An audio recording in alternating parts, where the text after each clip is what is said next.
Welcome to the Pop Culture Lab, where we break down your favorite movies and TV shows. This week, we're talking about Indiana Jones and the Dial of Destiny. Cameron, let's get in the lab.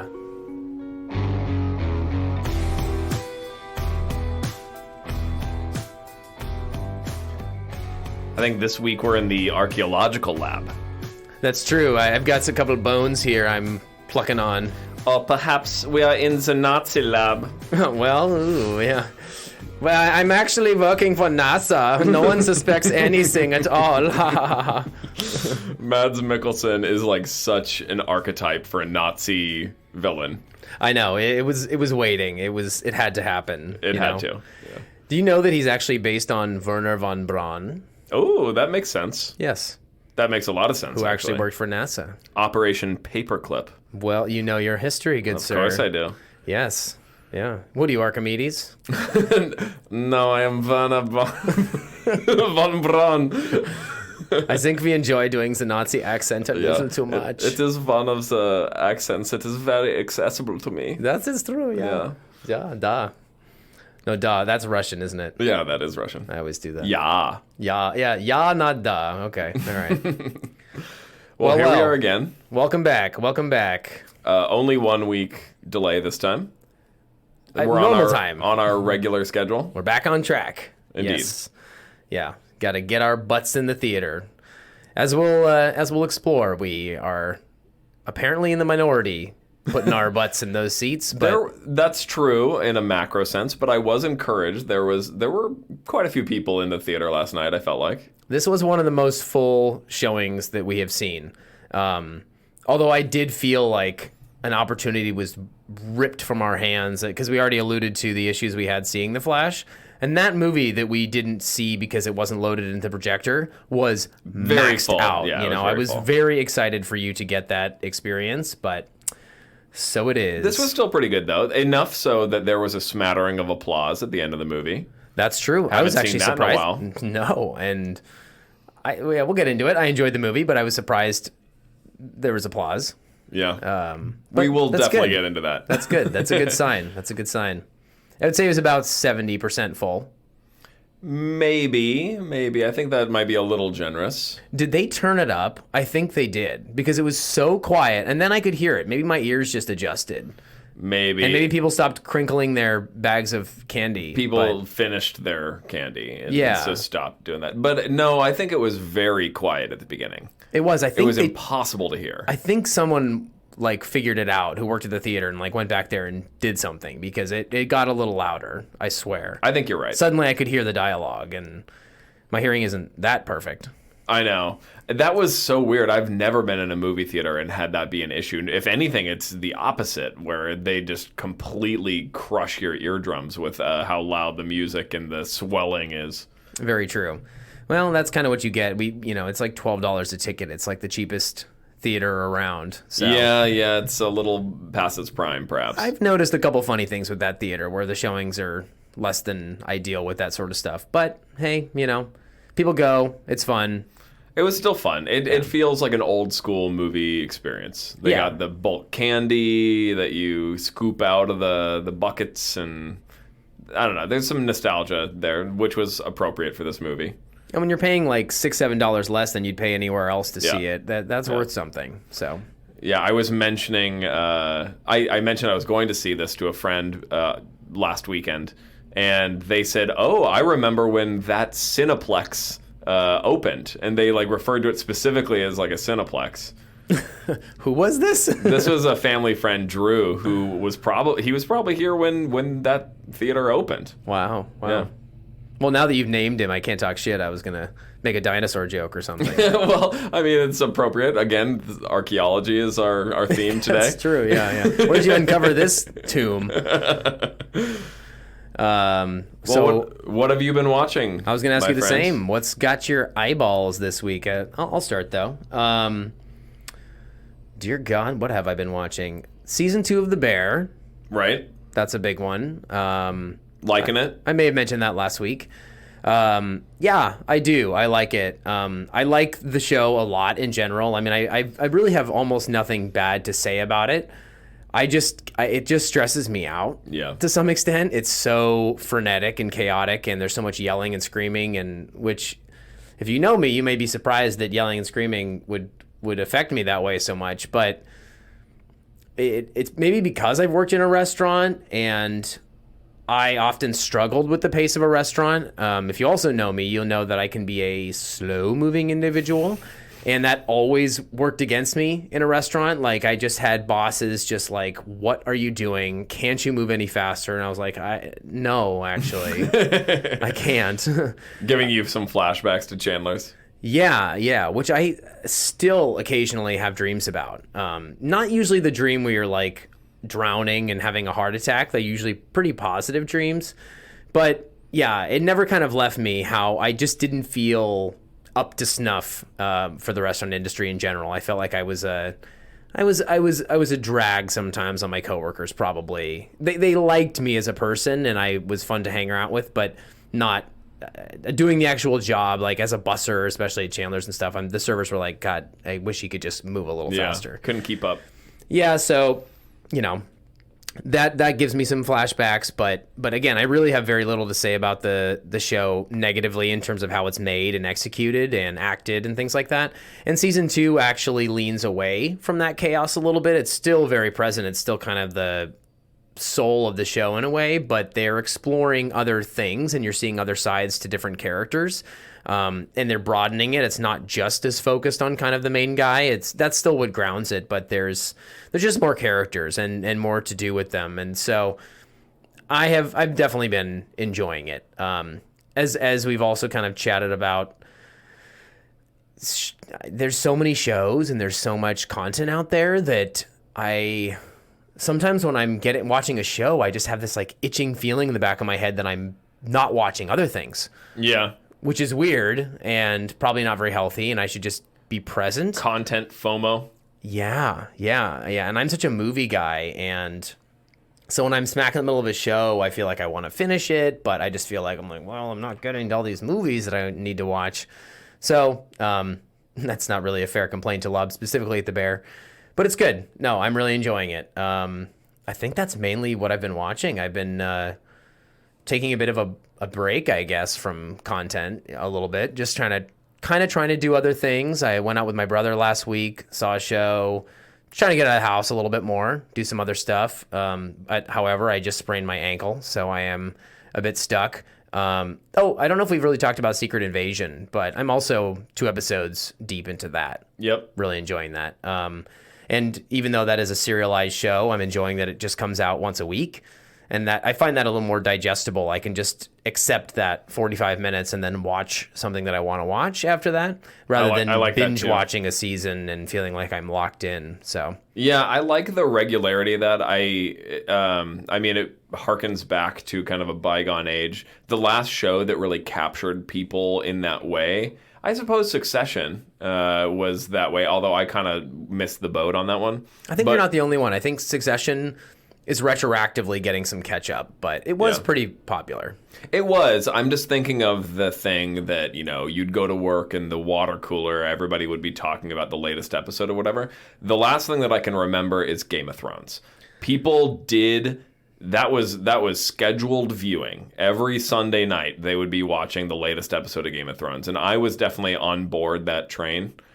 And so I kind of like when there's a show like that gets everybody behind it and everyone's talking about it the next day. Yeah, well, Secret Invasion is no Game of Thrones. No, it's not. I knew you were going to say that, Game of Thrones, and I was trying to think of something to counter that, just to argue with you. But I don't know if I can think of something else, because culturally that was kind of the last come out with an episode every week show that got everybody talking at work. And I think Succession, I think that is the counterpoint. But I didn't feel that till that final season, really, in terms of the zeitgeist. Like everybody, like when this final season was coming out, it seemed like suddenly everybody liked Succession. But some of those people were in the woodwork before, as far as I was concerned. It wasn't Game of Thrones level. No, you're probably right. And there's really popular shows. I hear a lot about Severance on Apple TV Plus. I know that Ted Lasso was huge, but I think those were full seasons released at a time, right? So you chew through the whole season, and then you talk to your friends about how you felt about it. So, well, and that's another topic we'll get onto. The landscape is shifting. There are fewer shows like that, and even the ones that are like that don't carry necessarily the same cultural weight. So, yeah, but I think that's it for me. I mean, well, I'll say a little about Secret Invasion. I'm enjoying it. It's got that Russian spy vibe. Yeah, it does. It's basic in some senses. It's Marvel. It's not elevated beyond that. You know, if someone tells you it's the greatest thing in the world, they're lying. Or they have really not watched a lot of TV. Yeah, and they're just Marvel sycophants. Not to say that it's bad. I find it a cut above particularly Marvel shows on Disney Plus. Yeah. Without a doubt. Better writing, better overall execution, acting. It's also just good to have Samuel Jackson back in the fold. I've kind of missed him. I didn't realize until I saw this how much I had missed having him around. It's also interesting how much he grounds the MCU. Yeah, definitely. You know, he feels like a rock that kind of, you know, because all this crazy world around him, but he feels like this guy that's relatable, and he harkens all the way back to day one. And yeah, I feel the same way. And to see him in this kind of, I want to put it in air quotes, like washed up kind of Nick Fury, I think there's a strong chance that he is playing a character. Not just Samuel L. Jackson, but that Nick Fury is playing a character to kind of dupe those around him. So there's a strong possibility there. But yeah, it's fun to see him take on a kind of a different version of that character, and to see how he's grown and changed. And it's I think the timing is particularly good. It feels very classic Marvel in the sense that it's doing a good job of pointing back to Captain Marvel and referencing that. I was surprised to see a de-aged Nick Fury in the second episode. That really surprised me. Have you seen the second episode? Yeah, that really surprised me. And considering that The Marvels is the next movie to come out, this feels like the classic Marvel glue that really led you from one thing into another. Yeah, so I'm excited for that, because before we've had like She-Hulk and Miss Marvel and just kind of a series of things that don't necessarily feel like they're going anywhere or leading to anything. This feels like it's leading to something, which is cool. The other thing that I like is just purely from a conceptual standpoint, it's about shapeshifters, and it's a spy show. I mean, that's the whole idea. And so what I love is at the end of every episode, they tend to leave it on kind of a cliffhanger.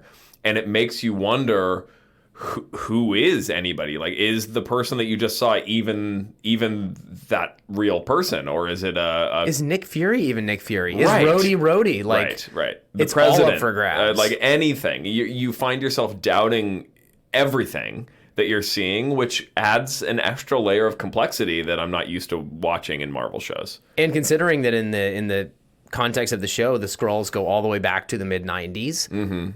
And the MCU proper starts, even in the story, starts somewhere in the 2000s. It could literally be anybody. And it could have been them the entire time, which is like a mind blow. All the double crossing, the triple crossing. I mean, I'm wondering about, Talos's daughter, who is whose side is she on? I don't know. I have no idea. And I think that's kind of fun. There are a lot of questions that are hopefully going to be answered, but also hopefully going to leave some things to still explore further on. You're right, though. That part was well done. Emilia Clarke, I was like, because she had that chat with Talos, and I was like, oh, he got her. Oh, she's going to be good now. And then she totally double-crossed him, and I just... Or did she? I mean, it's not clear. I know. Is she like a sleeper agent, or is doing what she has to do? Who knows? That's handled well. It's handled well, and it is a little bit more complex than just your everyday run-of-the-mill Marvel show, I think. Yeah, shows especially. So what else have you been watching? What else have I been watching? I have been watching. I mentioned in the last episode that I gave up the ghost on The Leftovers, the Damon Lindelof show. The remaining season is The Leftover now. Exactly. So we pivoted to Station 11, which is another HBO show. Another post-apocalyptic HBO show. Yeah, tell me if you've heard this one before. There are so many pandemic themed or post-apocalyptic themed shows out there. The content is hyper saturated. Does it have time travel too? No time travel. Thank no. God. No time travel, but there's a lot of flashbacks. They definitely mess with just your perception of time because they're constantly flopping back. You don't know where you are, per se, in time? You do know, but they're just mixing it together all the time. And so it's going from common day to 20 years ago when the pandemic hit. So it takes place, there's this worldwide pandemic that kills off like 98% of the population of the world. What's the root of this one? They don't really tell you. It's just like a flu that mutates or something, and it just is hyper contagious. And was this written before or after COVID? Do you know? Before. Wow. And I read the book actually. It's a great book. I'm only 4 episodes into the show, but I'm willing to say that I like the show more than I like the book, which I very rarely say. Anyone rarely says that. Yeah, very rarely. But it's interesting. It is not exactly the same. Obviously, the concept is the same. But I hadn't even gotten through the whole concept. So this pandemic wipes out like 98% of the population. And then in modern day, it's following this troupe of Shakespearean actors who are... They have like this caravan that goes between all of the major settlements of the survivors of this pandemic and delivers Shakespeare, performances of Shakespeare plays. And so it's talking about obviously what people do in extreme circumstances, which is a very common theme in these types of shows. But it's also exploring, like, beyond just surviving, what makes life worth living. And, exploring art as an example of that, of like not just, getting the food that you need to survive and like, fending off the ravagers and people who are trying to take advantage of vulnerable people, which is all the reality of those kinds of tropes. But also just like, and then what else? Like, what else is there? They're talking about the things that they remember from before the pandemic of plane flights. Like, there's a character who like finds that really fascinating. There's this interesting kind of dichotomy of like, we grew up being exposed to Shakespeare plays and stuff, and it is 400 years old at this point. And so people, even in our own society that has not crumbled like that, sometimes it feels very disconnected to connect with Shakespeare. But then if you imagine if society collapsed, how both distant that would feel, but also very present, because all of the modern trappings of society are gone, and Shakespeare, it resonates with people because of the human elements of it, about relationships and about struggling with identity and about meaning and existentialism and all those things. And so it's a very, very good show. I am adoring it. I could not think of a better contrast to The Leftovers, which I hated. This every time again, an episode post-apocalyptic. ends. It is post-apocalyptic, but at the end of every episode, I find myself like I can't wait to click on the next one and watch the next episode. So that's totally different. Yeah, I meant The Leftovers. It's not exactly post-apocalyptic. It's only like, I don't know, some small percentage of the population dies, but it's along those lines. For sure. The concept is not that far off. Well, and then it's interesting what you said, too. I mean, I feel like if you were a character in that world, if you had a prior association with Shakespeare, that would bring you some joy and semblance of normalcy from the before times. And if you didn't, you could rediscover it for the first time and understand everything you just said, the human element in those stories, identity and being in the world and love and, ambition that kills you, just very human stuff, hubris, like the most fundamental human kind of storytelling. So yeah, you could rediscover it. It could be something that reminds you of the world before. So it's an interesting concept. I mean, it sounds funny on paper, because a traveling group of players is like the most anachronistic thing I can possibly think of. Right. But that fits sort of a post-apocalyptic thing in a way. I have trouble imagining the show, like what it literally must look like. Because I imagine a traveling band of players, and they have like a wagon made out of wood, but they must not. They have wagons made out of cars. Yeah, that makes sense. But like the cars don't have any gas in them, they're like just kind of walking them around. Yeah. But that's how they transport their stuff from place to place. It is kind of interesting. It's an interesting show to watch. I feel like it is definitely playing with some well-trodden ground in terms of the pandemic stuff and all that. But it takes it in a new place as well. And it's definitely for people who like literature. I'm a huge Shakespeare fan from way back, and so it's pandering a little bit to people like me, but at the same time I think it's accessible to people who are not big Shakespeare buffs either. What's it on? It is on HBO. Is it really? I believe so. Wow. Crazy. Totally flown under the radar. I think it's flown under the radar for a lot of people, so good recommendation. Yeah, could not recommend it more. Before we get into the recap of our Indiana Jones show, we had to leave rather abruptly at our last episode. If you couldn't tell. For some pub trivia. And so we thought we might revisit our conversation about The Flash. Briefly. Well, I promise. We'll see how brief. Yeah, I'll try. Yeah. I'll make sure that you keep it somewhat brief. But we thought we would talk particularly about how it has done in terms of its box office success. It has gone out with a whimper rather than a bang, I would say. Yeah, definitely.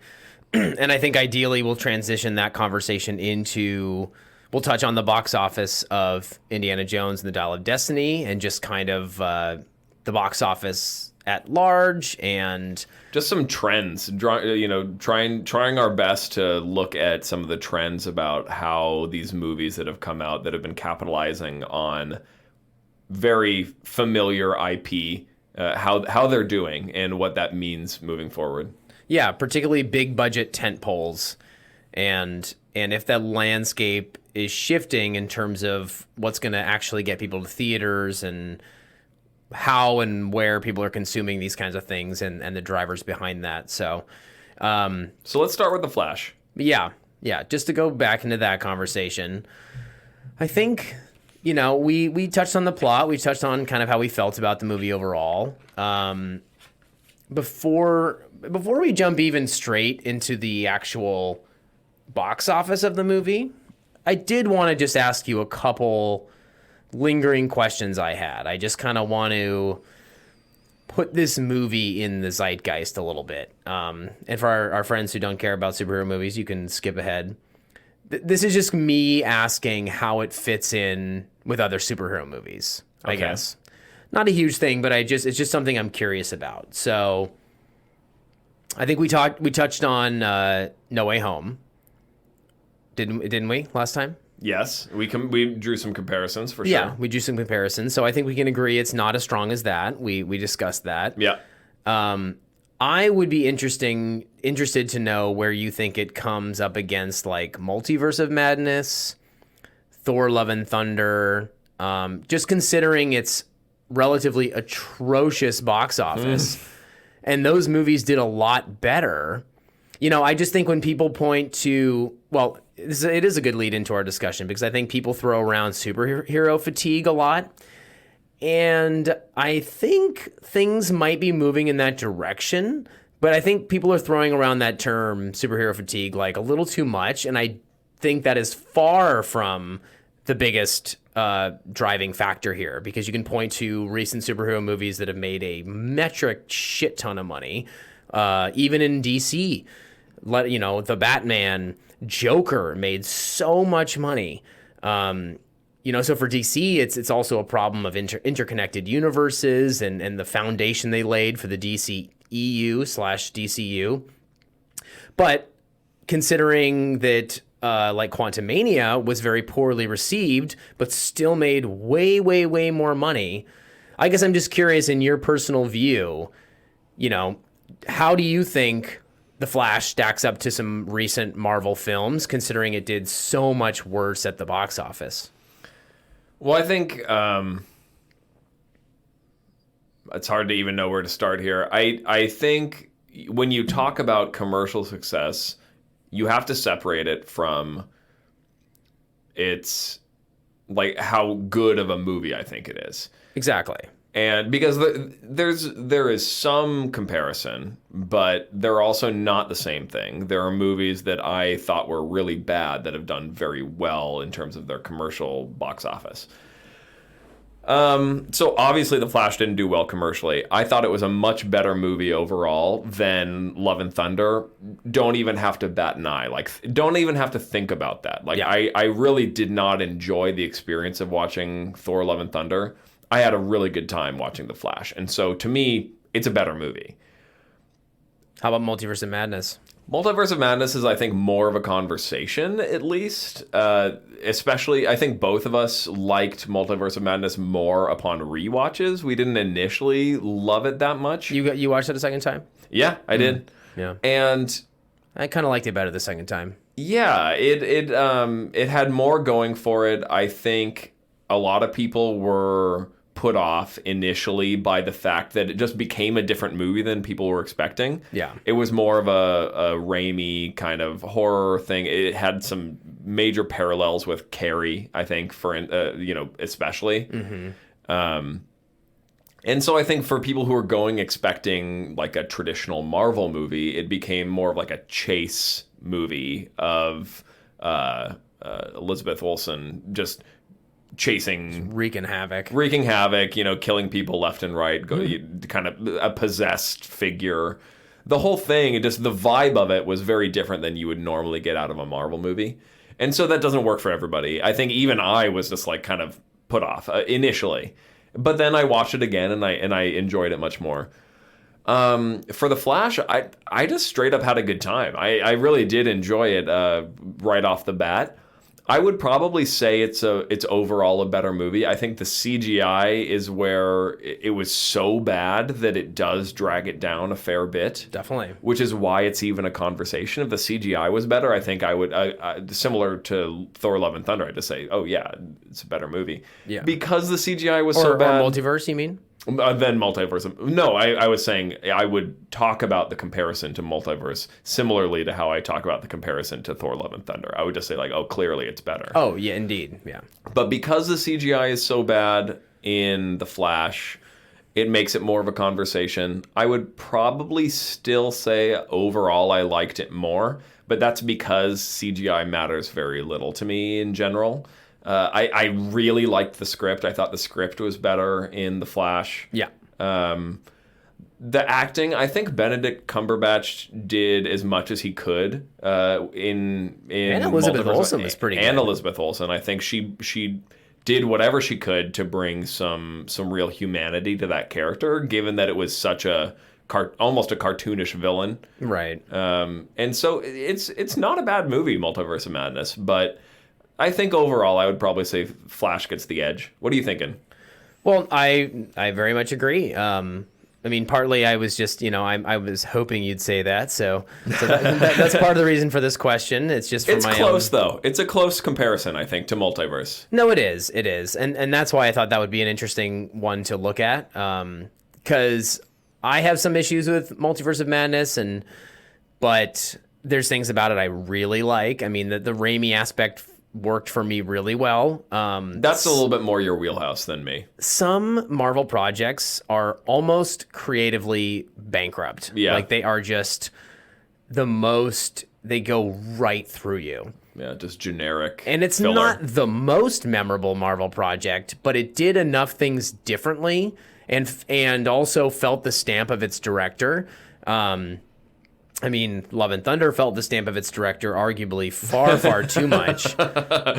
We just didn't like that directorial style, I guess. But I did so much in Ragnarok. It's maybe my number 2 Marvel movie.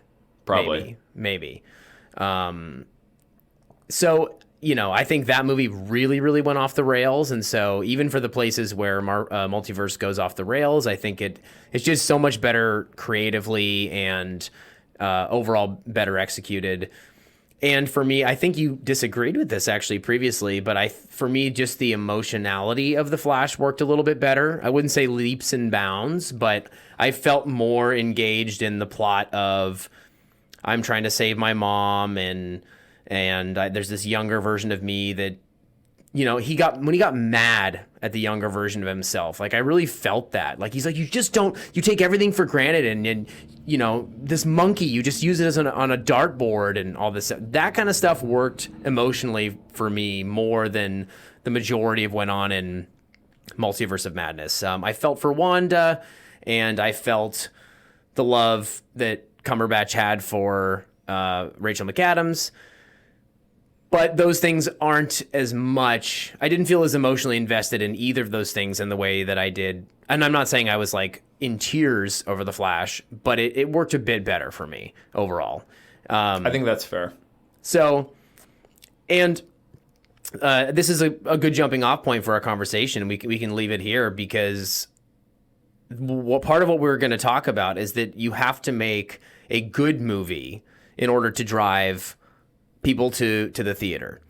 However, we both just said that these 2 movies, 3 if you want to throw Quantumania in there, these 3 movies from a rival studio, also superhero content, also IP franchise, blah, blah, blah, blah, blah, worst movies overall in varying degrees. But they all made more money. Performed far, far, far better. And that's probably partly because of the goodwill Marvel had already established for its base over 25 films.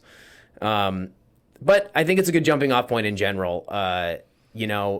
Like the movies. So, people look at IP, superhero fatigue, nostalgia baiting.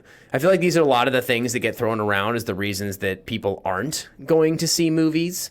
But Mario made $1 billion.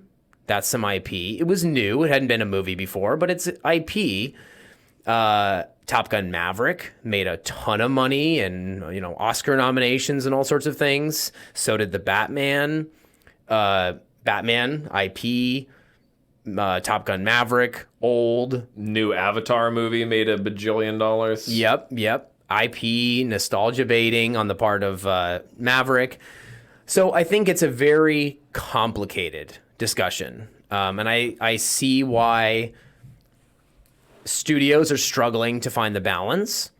But I think you can say unequivocally that if you're making a movie for a certain amount of money, a certain level of budget, like $250, $300 million movies that lean on IP, that are part of a franchise, especially if they have characters that go back, that you're using nostalgia to bring people to the audiences, that if you go as far back as the 80s and things like that, you're walking a fine line. Whereas if you do not execute a movie at a very high level, then people just aren't going to care. Across the Spider-Verse is performing financially better than so many of its counterparts, and for weeks in a row.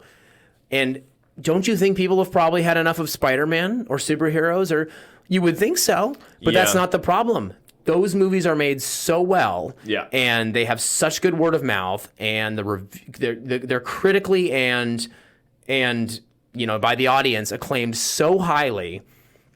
So that's what has to be done. When you get this tepid response to Dial of Destiny, The Flash, Elemental, and people have goodwill with Pixar. They really do. They believe in Pixar. But the last Pixar movie was Lightyear, which, I've mentioned that to people. They're like, I didn't even know that existed. Mm-hmm. I was like, yeah, they made a solo Buzz Lightyear spinoff.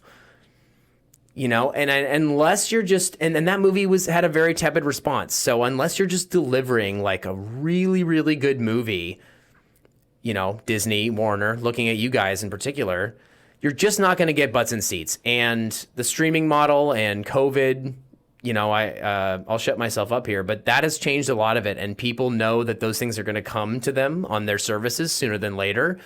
So am I going to spend $18 a ticket and bring my kids to go see The Flash and they don't even know who Michael Keaton is? Are they going to be interested in that? Is that worth my money? Or should I just wait until it comes out on July 18th, like a month later, a literal month? Right. Yeah. I mean, I think you've named a handful of things. I really think in terms of The Flash itself, it was kind of a perfect storm of everything that could go wrong. And we talked about this in our last episode. Even just personally, our own experience trying to see that movie was a nightmare. But everything that could go wrong went wrong. Yes. I mean, particularly with that one, yeah. The pandemic, the Ezra Miller, legal stuff. There was the all of the switch to streaming that people are now used to just being able to see the movie in a couple weeks, 6 weeks max after the movie comes out theatrically. The doubt about whether or not Warner Brothers is going to continue coming out with high quality stuff for their superhero movies. The end of this cinematic universe, this franchise. Right, exactly. They've changed Everything. to new leadership, and so these are all kind of lame duck movies in the first place. People are wondering if this is going to have any relevance moving forward. Do they matter? Yeah. Right. So everything that could possibly go wrong has gone wrong for this particular movie. That said, I do think we can draw some conclusions about what is going on overall in terms of the theatrical experience. And a lot of these movies that studios were thinking were going to make a bundle are kind of, sinking like a lead balloon. And I do think it mostly comes down to quality. Yeah, I agree. And you have made this point, At the end of the day, you have got to make a good movie. You cannot just count on banking on people's nostalgia for these characters or for this franchise or whatever. You still have to make it a good movie. Or the goodwill of your brand. Sure. Yeah. Marvel is finding that out the hard way. Disney overall. I think Disney has pissed away. Like, when you have something like the brand respect that Pixar held. Oh, yeah. Hard to think of a more beloved franchise than Pixar. Like, I remember saying things like, Pixar just almost does not miss. And that was true right up until the last few years. Yeah. And so it's Disney's fault. They have taken that brand and they've pissed away the goodwill, yeah. And that respect for that brand. They just, I'm sorry, but whoever's idea it was, and Bob Chapek or whoever the hell decided that a Buzz Lightyear spinoff was the next thing that Pixar needed to be focusing on, terrible, terrible move. Just a misjudgment of the market. There's already been 4 or 5 friggin' Toy Story movies. Yeah. And those are talk about beloved. I mean, gosh. They almost get better and better with the sequels. And so I can understand them thinking, everyone's going to like Buzz Lightyear, but Tim Allen wasn't the voice. I just think that was a total miscalculation. That should have been spent making. I mean, Elemental should have come out instead of that movie. I think Elemental would have done better if that movie hadn't done so poorly. Yeah, I really do, because Elemental kind of almost reminds me of Inside Out in a lot of ways, which was very beloved. Even one of the recent Pixar shorts was about the guy from Up. Yeah. I was like, even Pixar is mining its old shit. Of course it is. Yeah. But that's Disney's fault. That is a leadership problem. Rather than say to these creatives, really just wow us, do what you are passionate about. I mean, not to mention there's also all sorts of behind the scenes stuff with John Lasseter being kind of a sexual predator. And, oh, geez. he's the guy who started Pixar effectively. So So there's a lot of messiness going on there. But at the same time, I think the biggest thing is Disney just breathing down the necks of these creatives and saying, like, just get it out and make people like it, which means put Buzz Lightyear in it or make the guy from Up come back and, you know, more Marvel shows on Disney Plus. That's Disney's fault. Yeah. Well, and I think you're totally right. I think that we are probably going to see a pivot in the next couple of years because right now we are surrounded by nostalgia bait. Every project that comes out is just from a well-trodden franchise that had, you know, most commonly from the 70s and 80s. Like, this IP is where it started. And so I think studios have just gotten used to, like, oh, people like this. Let's just keep on putting out more of that same stuff. You know, there's the Ghostbusters sequel. There's the Jurassic Park sequel. There's the, you know, all of this stuff is just nostalgia. But the more movies that flop that they think are going to be successful like this, the more I think they're going to start to change their ways and start to explore other ways that they think are going to be successful. I agree. I mean, I think people are going to look back and point to the summer of 2023 as a turning point because this is the summer box office. And I don't know, maybe I didn't always used to track box office in the way that I do. I probably do more now with this podcast and being on Twitter and being close to this stuff. But just from the reaction I'm seeing, I don't want to say this has never happened before, but this is an unusual summer for flops. To watch The Flash and Elemental and Dial of Destiny flop within like 3 weeks of each other, 2 or 3 weeks. During the heyday of the movie season. Yeah, with the pandemic virtually over, people can go to movie theaters. Like, that is shocking. That is shocking. You know, I think none of these studio execs could have possibly realized or predicted that any of these movies would have done this bad and that there would be a series of them, you know? My question, I guess, is whether they will draw the conclusion that it's about what the movie's subject is or whether it's just about audiences maybe moving away from theaters in general, with some exceptions. I mean, there have been some movies that have been big hits, but I wonder if they're going to say, wow, audiences just really are not coming out to theaters. Maybe we're just going to really invest in streaming. I think that's part of it. And I think they have to change the streaming model to both reward the creators with royalties who are involved in the creation of the actual content. And they need to probably up the ante on the actual services costs and things like Sure. that, because, or they have to slash the budgets on these movies, because you can't take a $300 million movie and dump it on a streaming service and hope that it recoups its profits. It will not. It's not going to make a $700 million sitting on HBO Max or Disney Plus. It's just not going to. It just, back in the days of DVDs and everything, those could recoup some of the profits not made during a theatrical release. But the drop-off is completely different with streaming. Well, particularly as like subscriber bases kind of start to plateau. Like, they're always looking to grab in new subscribers, but a lot of these streaming services have been out for a fair amount. I mean, I think Netflix, it was in the news in the last year or two that Netflix had finally started to actually lose subscribers. For 10 years, they had every quarter, they had been gaining new subscribers, and for the first time, quarter over quarter, they had actually lost subscribers. And people were starting to wonder, like, is this the turning point where the market is actually saturated? I think it's never as simple as that. Is it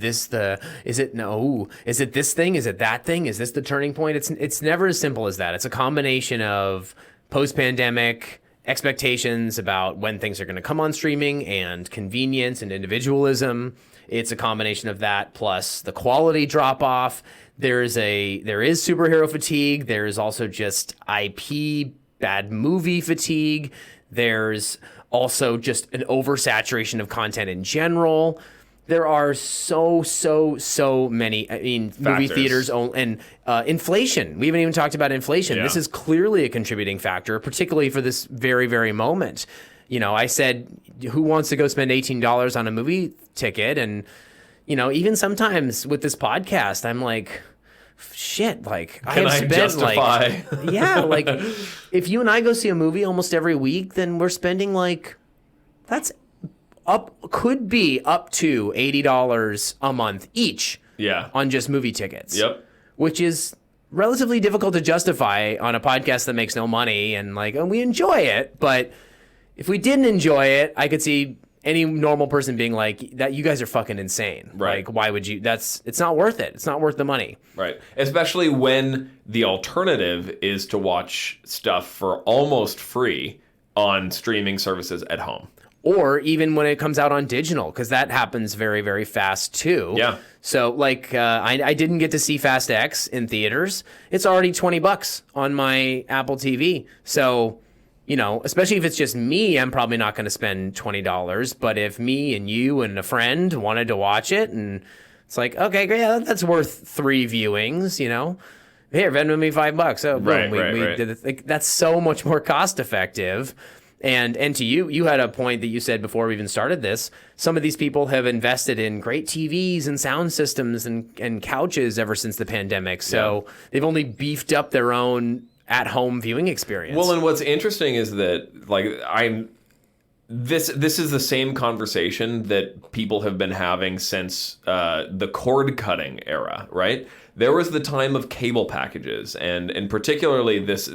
I talk about this a lot with my friends who watch sports, because there was a heyday of the sports package. People would pay for $100, $200 on their bundle of all the services through Comcast, and it would give them all these channels, and they'd have ESPN and NFL and whatever. And increasingly, in part because of this streaming era, people are saying, no, I'm not going to spend $200 on my cable package. That's insane.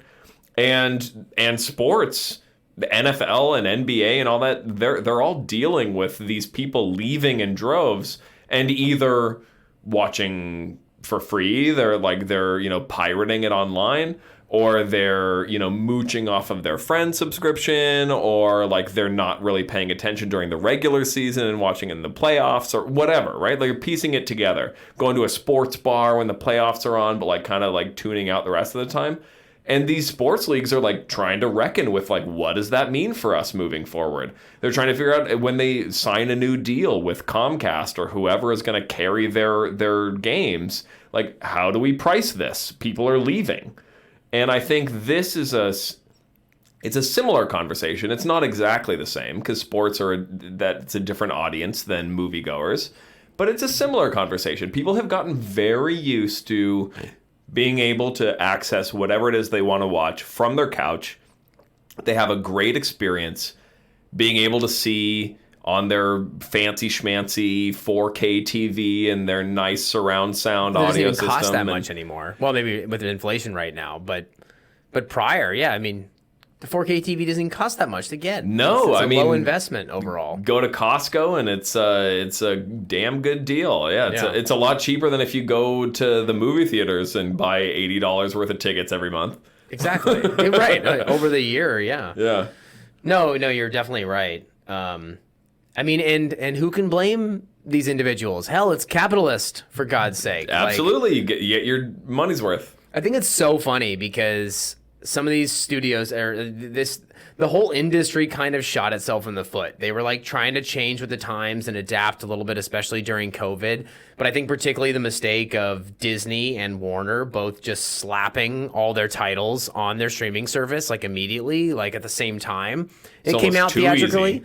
It was way too easy, and it totally set expectations differently. And yeah, people just look at it completely differently now. It's more why should I? Yeah. And so unless the movie is really good, and has Top Gun Maverick level word of mouth, we're that's a very male driven movie, but I know girls that walked out of that that was fucking great, So it just had really good word of mouth all around, and without that, people will wait and they will not pay to sit in a theater with people who might have COVID and pay too much for popcorn and their ticket. it's just not going to happen. Or we drive 30 minutes to go to an inexpensive movie theater. Like, that's just all a lot of effort. And when you can wait and get the same thing a short while later, yeah, it's just not worth it. But I think we've said enough here. I think this has been a good conversation. We will no doubt return to it because this is going to continue to play out. I mean, studios are going to be trying to reckon with this for a while. It is. I think there's definitely going to be a backlash to, particularly this summer, and for tentpoles. And there's a lot of like the summer content at the movie theaters. Like we're gonna be talking about a lot of big movies, at least from the movie studios perspective, like throughout the summer. The summer's not over yet. It'll be interesting to see where things go. Yeah.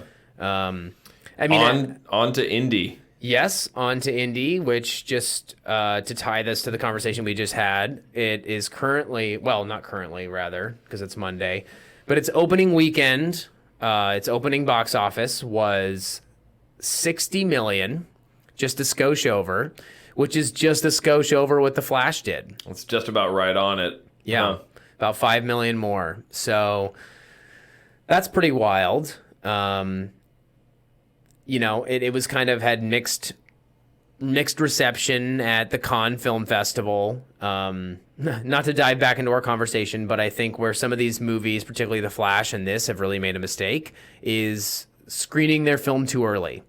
Part of building hype is anticipation. Nice little Rocky Horror Picture Show reference there.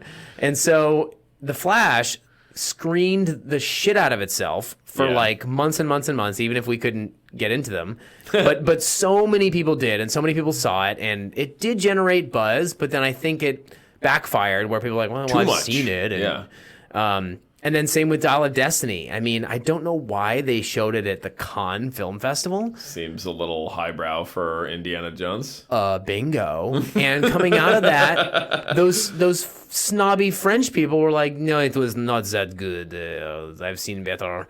And so that kind of shot it in the foot too. It actually kind of lowered its buzz. I mean, I think part of the reason I enjoyed the movie as much as I did is I went in with really low expectations. Yeah. Which is not a good thing to be going into a movie like that way, you know. Quick plot synopsis on the film. Brief plot synopsis of Indiana Jones and the Dial of Destiny, which brings back the famed, but world-weary, I would say, Indiana Jones as he works with his goddaughter Helena to recover a legendary dial that can change the course of history. Working against him, and tell me if you've heard this one before, is the Nazi physicist Jürgen Wahler. Yeah. Yeah, it's the Nazis, yeah. Yeah, the Nazis show up again to torment Indiana Jones, yeah. Always the Nazis, yeah. What else? Is that all? That's it. Oh, okay. Yeah. I'll add on, aided by plucky Phoebe Waller-Bridge. I already mentioned his goddaughter, Helena. That's true. Okay. All right. Well, aided by her and an even pluckier little street rat. Sure. Who had a little wisp of a mustache. I know. Yeah. Anyway, with the help of him and her, he sets out on this adventure to recover that dial, yes. So, what are your thoughts? Oh, man. This movie was initially rather disappointing. I think both of us spent the first half of it just kind of looking at each other and rolling our eyes or making snide comments a little bit. Like, I don't mean to interrupt you, but I have to stop you immediately because I was very engaged by the prologue. Okay. I was not rolling my eyes at all. I was very engaged, and unfortunately, we did walk into the theater a bit late, so we may have missed a couple seconds from the beginning. But from what I can tell, I've watched pretty breakdowns close and stuff. To the beginning. We were right there. I mean, we were seating ourselves, so we were a bit distracted, but we were pretty much right there, right after the movie started. Have the de-aged Indiana Jones. Yes, I enjoyed that. I did not. I mean, the de-aging technology wasn't perfect, but I was not distracted by it in the least. I felt like I was watching something that, I mean, you could tell that the whole thing was green screeny to an extent, but I did feel in a pretty lot of good. ways like I was watching something that they had found years ago and sort of had modernized or It something. was pretty good, I thought. It felt like it was old, like actually old, actually back in that time. And so I really enjoyed the prologue all the way through the introduction of, as you put it, the world-weary Indiana Jones. I think You had a ripped 80-year-old Harrison Ford. do you realize that some people online are like, oh, he's all saggy and shit? Oh my God, are you I was like, kidding if you me? look like that when you're 80, call me. I hope. I'll suck your dick. dick. Yeah, exactly. I pray I look like that at 80. What the hell? Yeah. The dude was ripped. Only a 20-year-old would look at that and say, oh, he looks like shit. I'm like, yeah, you just wait. Yeah, right, You just right. wait. Right. Anyway, he looked phenomenal. And I'll say right off the top, Harrison Ford overall did a great job in this. Definitely. I maybe even better than he did in like Kingdom of the Crystal Skull. Probably not as good as his old Indiana self. Better, certainly better than what he brought to the new Star Wars trilogy. Yes, way more. He brought gravitas. I mean, he really did. It felt like a real lived-in character who had been around the block, who had some personal tragedies, that he was emotionally and physically and mentally still reckoning with as a character. And he really did bring in what was mostly kind of a silly Indiana Jones movie. He was the rock that grounded this as maybe something a little bit more.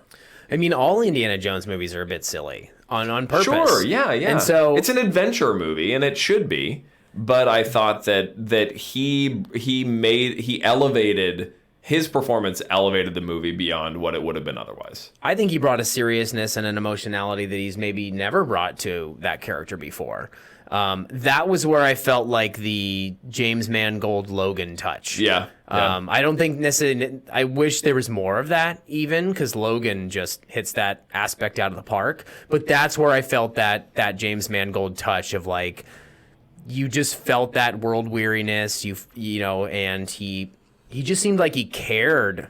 As an actor, as a character, he felt things. It was real. It wasn't just a silly caricature. Even if the movie around him was a bit silly, he grounded it phenomenally. He was grouchy, but in an almost, and it's certainly a relatable, but almost in an empathetic way. I mean, it was really easy to relate to kind of a common shared human experience about just growing distant and from people that you love, and of loss and grief, and those things. I thought he brought a lot of that with not a lot of dialogue, which was, I think, impressive. And they leaned into, similarly with Logan, like this is the character, not necessarily at their best. Not at their lowest point per se, but they're not what they were, and they lean into that as opposed to away from that. Some of these things that bring back the old guy, it's like Star Wars with Han Solo. Yeah. Look, he's exactly the same. He's Yeah. shooting blasters and talking to Chewbacca. Nothing's changed. Well, it has changed. We're I'm not stupid. 80. Yeah. And this movie leans into the fact that Yes. things have changed. Yes. He's changed. The world has changed. We, the audience, have changed, and it respects that in a different way. I mean, a lot of the first act kind of just explores how the world has kind of moved on from Indiana Jones. Like he's retiring, and like he gets like a little kind of sad retirement party, but no one really cares. Like his class is tuning him out and doesn't care about what he's teaching. The contrast of the class worked really well for Yeah. me, because the Raiders of the Lost Ark classroom is burned in my brain when all those, it's a room full of women who are like obsessed with him, and one girl has "love you" written on her eyelids, and she like blinks so that he can see it, and he's like, oh. So the contrast between that, like they're obsessed with him because he's hot, they're obsessed with him because he's this archaeologist guy who goes out and does stuff, adventure, yeah. And like exactly, nobody cared. No one answered a single question. He was the guy from Ferris Bueller's Day Off. Anyone? Yeah. So that really, really worked for me. So anyway, to go back to your point, you can finish your thought. But for me, the majority of the first act worked pretty well. I think that's fair. I think it was. I think slow is probably dumbing it down a little bit too much, but it was it took its time, I think, getting going, and then once it did get going, it was a little silly and rushed and repetitive. Both of us, once it gets to the middle section, which is they introduce the villains, headed by Mads Mikkelsen. They have these kind of Nazi, a literal Nazi, and then also what seems like some Nazi sympathizers or something like that, who are his goons. And they're going after this Dial of Destiny, this Archimedes product that is going to lead them to a time fissure. Archimedes IP. Sorry. I love that. Yeah, I wonder if Archimedes is going to sue or if that's in the public domain by now. Yeah, I think it's in the public domain now, but that's okay. But so these kind of generic German villains, I would say, Nazi villains, they are chasing initially, trying to get this half of the dial, and then later they are just going after the same things over and over again. They got a MacGuffin, essentially, over and over again, where they are contesting with Indiana Jones and his kind of ragtag crew to get to the same thing. And this happens 3, 4, 5 times in a row, something like that. Well, and it's so specifically repetitive. It's like you get closer, so they'll get one step ahead, and then the villains are right on their tail, and then they meet up, and then there's a confrontation / chase, and then they get to the next place, but then the villains are hot on their tail, and there's a confrontation / chase, and then it's like, it really, like, when they got off the boat, and they got to the shore, and within like 10 minutes, like, how did the villains even know where they're going? I know. Because she spent this whole time telling them this whole false story. How did they just figure it out? Like, when that happened, I was like, okay, no. Just no. So many plot holes in this movie. Don't try to go over this movie with a fine-tooth comb about, like, trying to, poke holes in things, because they are gaping wide. And I enjoyed the way she did that with the dynamite. And, like, she kind of had me going a little bit, too. Like, so it worked, and then they just threw it under the bus by then having them on the shore, like, kidnapping that kid 2 seconds later. I was like, what? Lame. Very lame. But at the end of all this, they end up in the tomb of Archimedes. And both of us, coming out of the movie, shared with each other that this was when it really got real. And when we kind of got the goosebumps of, man, it feels like we're back watching an Indiana Jones movie. 100%. The excitement of going into a tomb, and you got the puzzles that they're trying to solve, and you're on the edge of your seat. Disgusting bugs falling on them. The tension and... Yeah, this was where it really hit its stride, I think. And one thing that Indiana Jones movies do so well is they take something that's actually historical and then they totally fictionalize it in this fun way. Yeah, and one of the things that we both loved was they were like, oh, the Indy figured out there was this pool of water, and he's like, water displacement.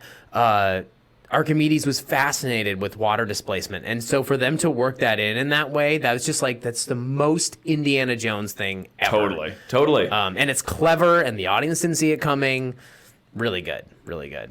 Yes, that whole scene was fantastic. I thought it was the high point of the movie. It was when I was most engaged, and we stopped our kvetching with each other, like making snide comments and stuff, and we were just involved in the movie, that's what you want. You go to a theatrical release, you want to be just kind of absorbed in what's going on the screen. And the ending, because it didn't work for a lot of people. So the ending, they go through this time fissure. This is, the dial is what, it's like a compass, I guess, that guides you to once every, blue moon, couple hundred years or whatever. It opens up a fissure, and you can travel through time back to but it'll previous calculate time. where you're going, supposedly. Yes. Yeah, it's the compass for that. The Nazi guy thinks that he's going to go to right before World War II starts. 1939. Yes, exactly. He will kill Hitler because he can do it better. Exactly. Yes, he's it's a little bit on the nose, I would say. And also introduced too late in the movie. Yeah. As a motivation. Just generic and bullshitty. But so they go through this time fissure, and surprise, they are at the siege of Syracuse in the 200 BC or something in Greek times. Which was what Indy was lecturing about. At the very beginning. Yep. Good callback. So they're there, and they meet Archimedes, and they're in planes, they're at the siege of Syracuse. They have all these Roman frigates and stuff who are laying siege to this Greek city. And Indiana Jones wants to stay there because he's a historian and an archaeologist, even though I feel like they don't really explore that all that much in this franchise. He's mostly just an adventurer. But, he's a professor. No, but his whole line, this belongs in a museum, that was a callback. That tenderness and love for history, sure. that reverence has kind of always been there. It's true. I think it's just they bring that when it's convenient to the plot, but it's because that's not the character. But either way, it isn't. He wanted to stay, and they have this kind of, I don't know. This worked for me. The Nazis and their presence in this did not so much work for me, but that's more of just a fault of the villains than it is a fault of the conceit of this going back in time thing. Mm.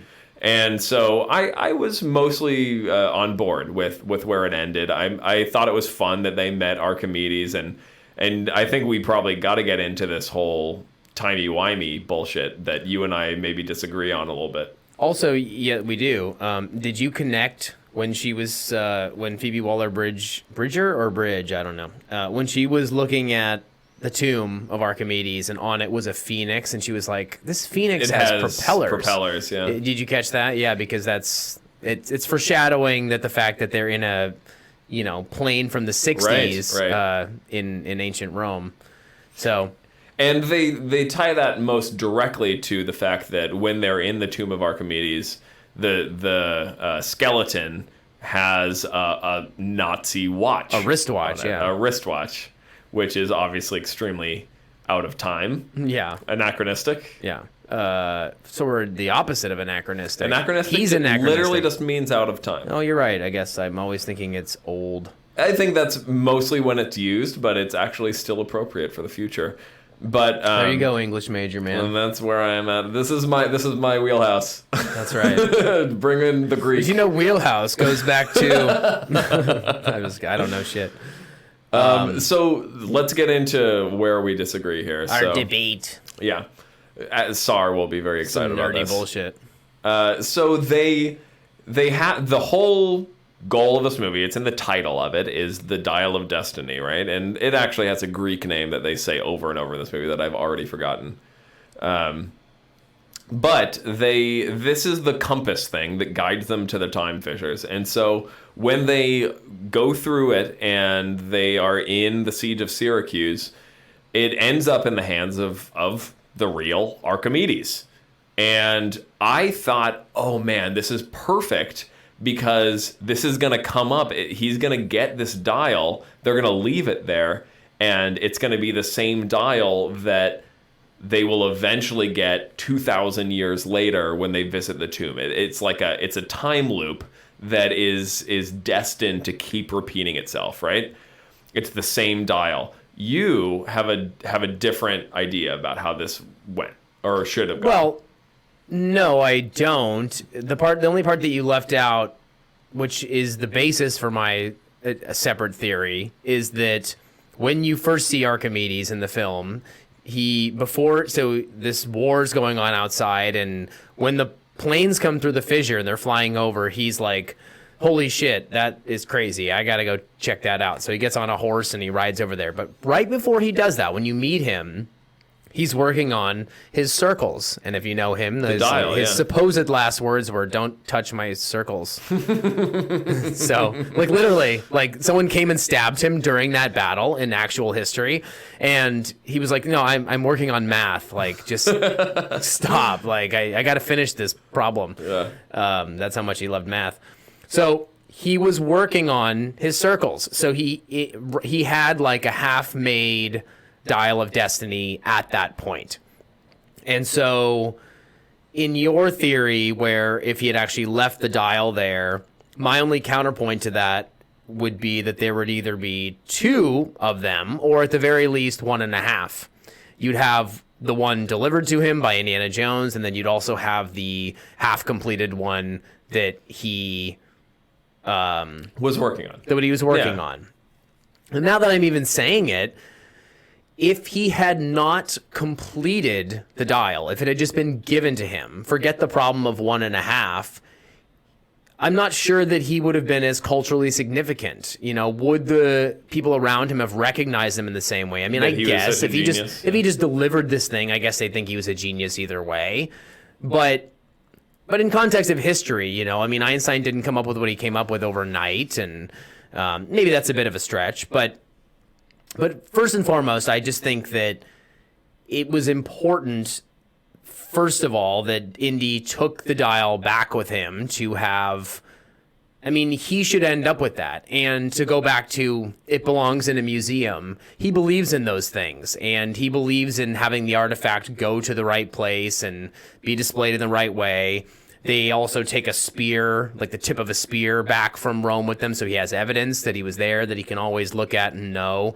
So, spoiler alert, she punched, what's her name, Wombat? Phoebe Waller-Bridges. Yeah, Helena. Punches him in the face.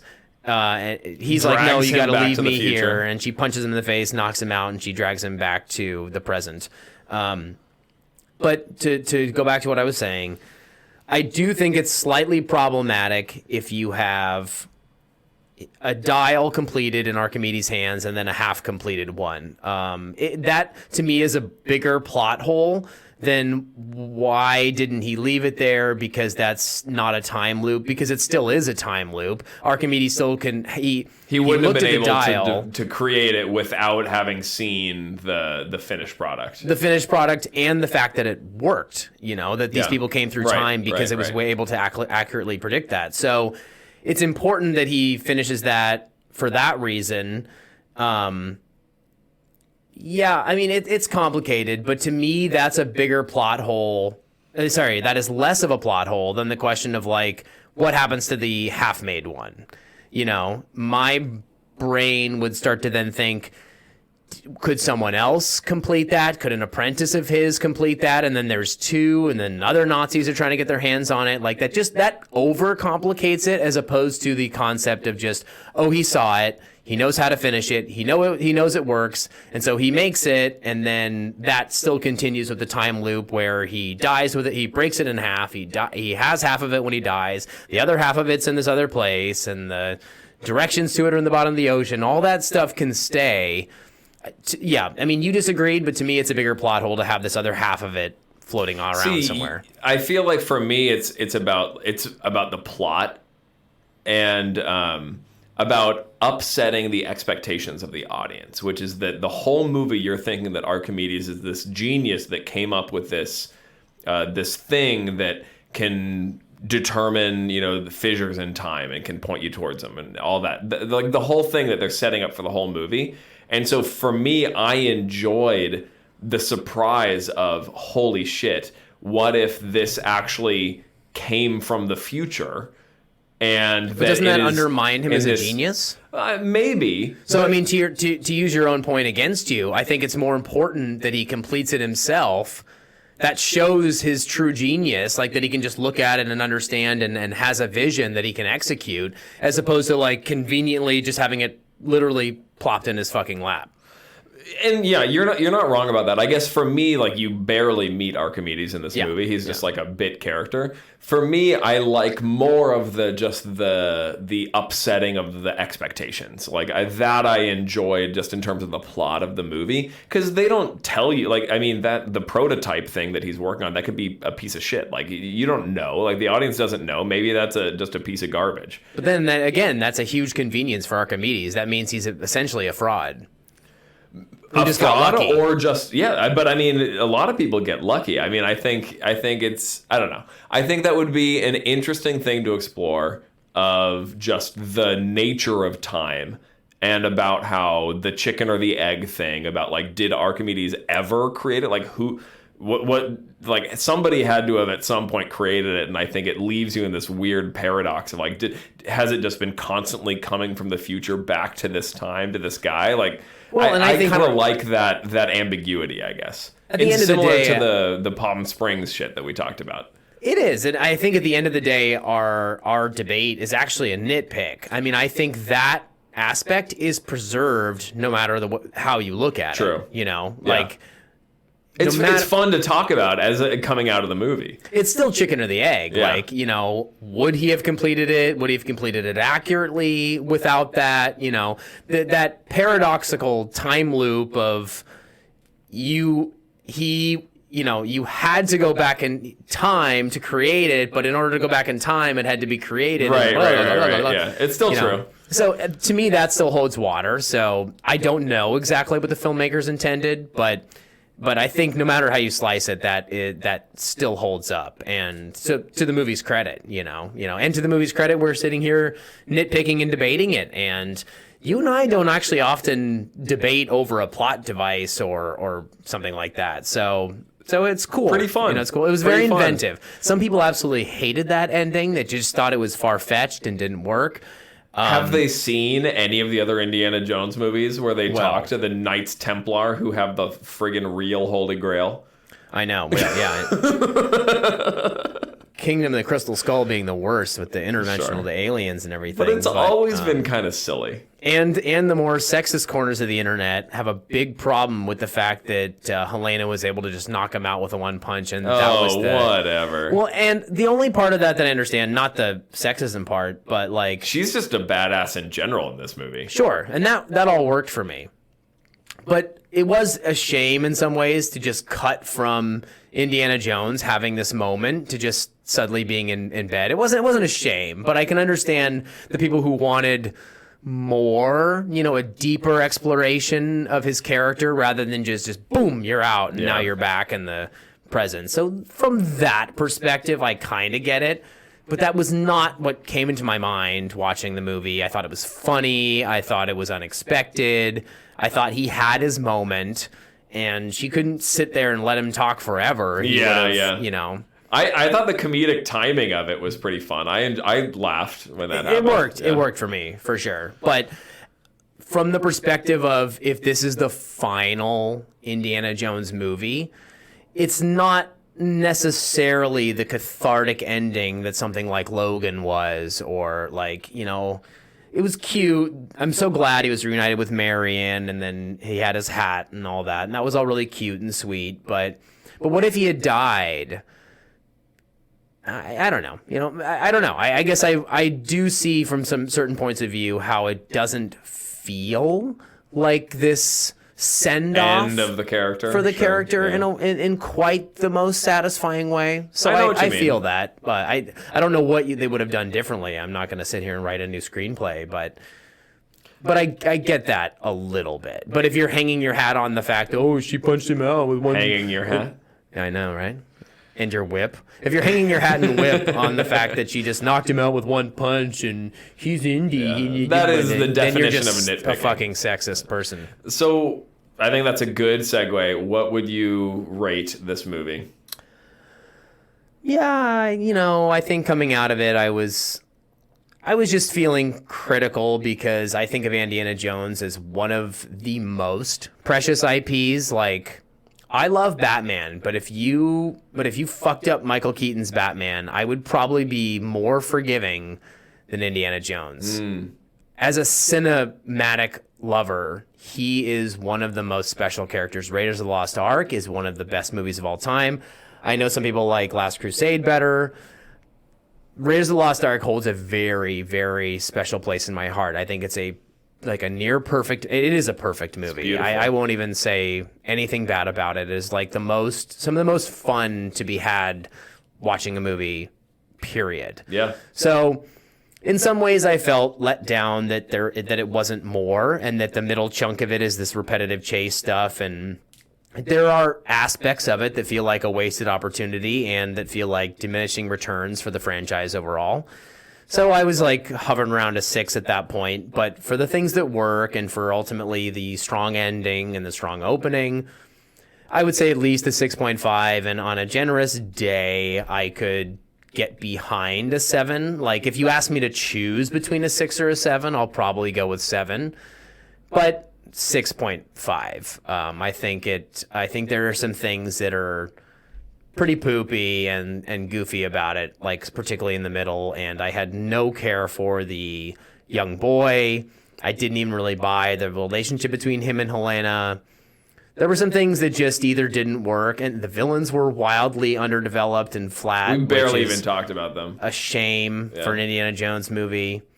So, yeah, I'd say 6.5. What about you? There's not much to say about the villains. Fair. That's why we didn't talk about them. Right. I think that's totally fair.